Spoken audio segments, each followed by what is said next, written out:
இங்க யாரை பார்த்தாலும் ஒரு கல்யாண மண்டபத்துக்கு போனா தாவேக்கா தளபதினு கத்துறது, ஸ்கூல் நிகழ்ச்சிக்கு முதலமைச்சர் வந்தா அமைச்சர் வந்தா தளபதி டிவிக்கேன்னு கத்துறது, கட்சி கூட்டத்துக்கு மற்ற கட்சி கூட்டத்துக்கு போனாலும் தளபதி டிவிக்கேன்னு கத்துறது, பள்ளிக்கூடங்கள்ல கல்லூரிகள்ல எங்க போனாலும் தாவேக்கா தளபதி டிவிக்கேன்னு கத்துற மாதிரி அந்த விழாக்களை போய் கத்திருக்காங்க. அவனுக்கு தமிழ் தெரியாது, தமிழ்நாட்டை பற்றியும் இந்தியாவை பற்றியும் பெரிய புரிதலும் கிடையாது.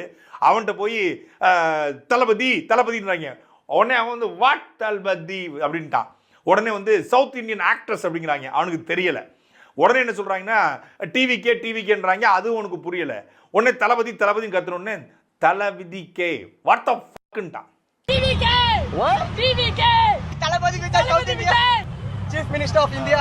Bro, what the fuck? Hey! Is these yours? Yeah, this is mine, bro. Bro, why you giving me your suit?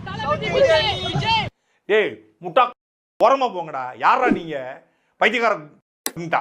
அந்த மாதிரி கேவலப்பட்டு திரும்பியிருக்காங்க. அதாவது ஒரு தற்குறி கூட்டத்தை ஒருத்தன் உருவாக்கினா அந்த தற்குறி கூட்டம் எந்த அளவுக்கு அசிங்கப்படுத்தப்படும் அப்படிங்கிறதுக்கு இது ஒரு எடுத்துக்காட்டு.